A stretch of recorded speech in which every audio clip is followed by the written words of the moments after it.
شروع اللہ کے نام سے جو بڑا مہربان نہایت رحم والا ہے۔ خدا جو نہایت مہربان، اسی نے قرآن کی تعلیم فرمائی، اسی نے انسان کو پیدا کیا، اسی نے اس کو بولنا سکھایا۔ سورج اور چاند ایک حساب مقرر سے چل رہے ہیں اور بوٹیاں اور درخت سجدہ کر رہے ہیں، اور اسی نے آسمان کو بلند کیا اور ترازو قائم کی کہ ترازو سے تولنے میں حد سے تجاوز نہ کرو، اور انصاف کے ساتھ ٹھیک تولو اور تول کم مت کرو۔ اور اسی نے خلقت کے لیے زمین بچھائی، اس میں میوے اور کھجور کے درخت ہیں جن کے خوشوں پر غلاف ہوتے ہیں، اور اناج جس کے ساتھ بھرس ہوتا ہے اور خوشبودار پھول۔ تو اے گروہ جن و انس، تم اپنے پروردگار کی کون کون سی نعمت کو جھٹلاؤ گے؟ اسی نے انسان کو ٹھیکرے کی طرح کھن کھناتی مٹی سے بنایا اور جنات کو آگ کے شعلے سے پیدا کیا۔ تو تم اپنے پروردگار کی کون کون سی نعمت کو جھٹلاؤ گے؟ وہی دونوں مشرقوں اور دونوں مغربوں کا مالک ہے۔ تو تم اپنے پروردگار کی کون کون سی نعمت کو جھٹلاؤ گے؟ اسی نے دو دریا رواں کیے جو آپس میں ملتے ہیں، دونوں میں ایک آڑ ہے کہ اس سے تجاوز نہیں کر سکتے۔ تو تم اپنے پروردگار کی کون کون سی نعمت کو جھٹلاؤ گے؟ دونوں دریاؤں سے موتی اور مونگے نکلتے ہیں، تو تم اپنے پروردگار کی کون کون سی نعمت کو جھٹلاؤ گے؟ اور جہاز بھی اسی کے ہیں جو دریا میں پہاڑوں کی طرح اونچے کھڑے ہوتے ہیں، تو تم اپنے پروردگار کی کون کون سی نعمت کو جھٹلاؤ گے؟ جو مخلوق زمین پر ہے سب کو فنا ہونا ہے، اور تمہارے پروردگار ہی کی ذات بابرکت جو صاحب جلال و عظمت ہے باقی رہے گی۔ تو تم اپنے پروردگار کی کون کون سی نعمت کو جھٹلاؤ گے؟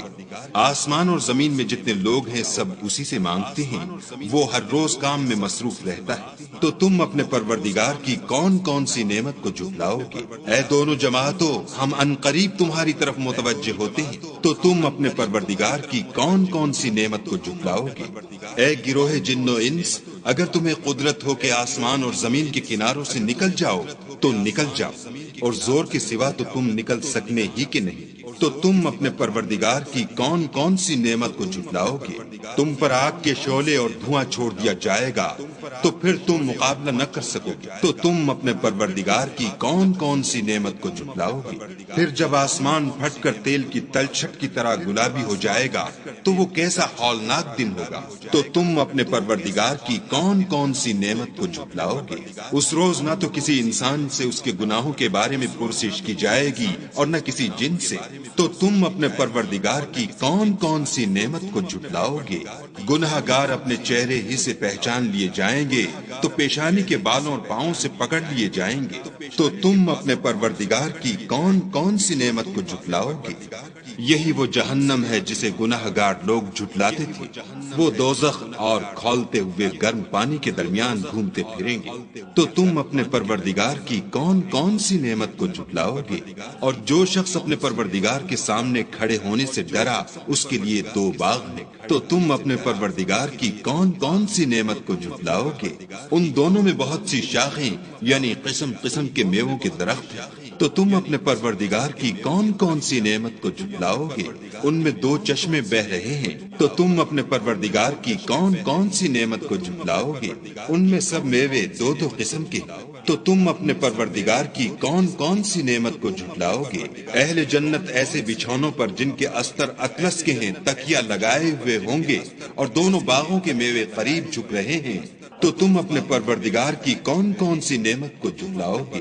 ان میں نیچی نگاہ والی عورتیں ہیں جن کو اہل جنت سے پہلے نہ کسی انسان نے ہاتھ لگایا اور نہ کسی جن نے۔ تو تم اپنے پروردگار کی کون کون سی نعمت کو جھٹلاؤ گے؟ گویا وہ یاقوت اور مرجان ہے۔ تو تم اپنے پروردگار کی کون کون سی نعمت کو جھٹلاؤ گے؟ نیکی کا بدلہ نیکی کے سوا کچھ نہیں ہے۔ تو تم اپنے پروردگار کی کون کون سی نعمت کو جھٹلاؤ گے؟ اور ان باغوں کے علاوہ دو باغ اور ہیں۔ تو تم اپنے پروردگار کی کون کون سی نعمت کو جھٹلاؤ گے؟ دونوں خوب گہرے سبز۔ تو تم اپنے پروردگار کی کون کون سی نعمت کو جھٹلاؤ گے؟ ان میں دو چشمے ابل رہے ہیں۔ تو تم اپنے پروردگار کی کون کون سی نعمت کو جھٹلاؤ گے؟ ان میں میوے اور کھجوریں اور انار ہیں۔ تو تم اپنے پروردگار کی کون کون سی نعمت کو جھٹلاؤ گے؟ ان میں نیک سیرت اور خوبصورت عورتیں ہیں۔ تو تم اپنے پروردگار کی کون کون سی نعمت کو جھٹلاؤ گے؟ وہ حوریں ہیں جو خیموں میں مستور ہیں۔ تو تم اپنے پروردگار کی کون کون سی نعمت کو جھٹلاؤ گے؟ ان کو اہل جنت سے پہلے نہ کسی انسان نے ہاتھ لگایا اور نہ کسی جن نے، تو تم اپنے پروردگار کی کون کون سی نعمت کو جھٹلاؤ گے؟ سبز قالینوں اور نفیس مسندوں پر تکیہ لگائے بیٹھے ہوں گے، تو تم اپنے پروردگار کی کون کون سی نعمت کو جھٹلاؤ گے؟ اے محمد صلی اللہ علیہ وآلہ وسلم، تمہارا پروردگار جو صاحب جلال و عظمت ہے، اس کا نام بڑا بابرکت ہے۔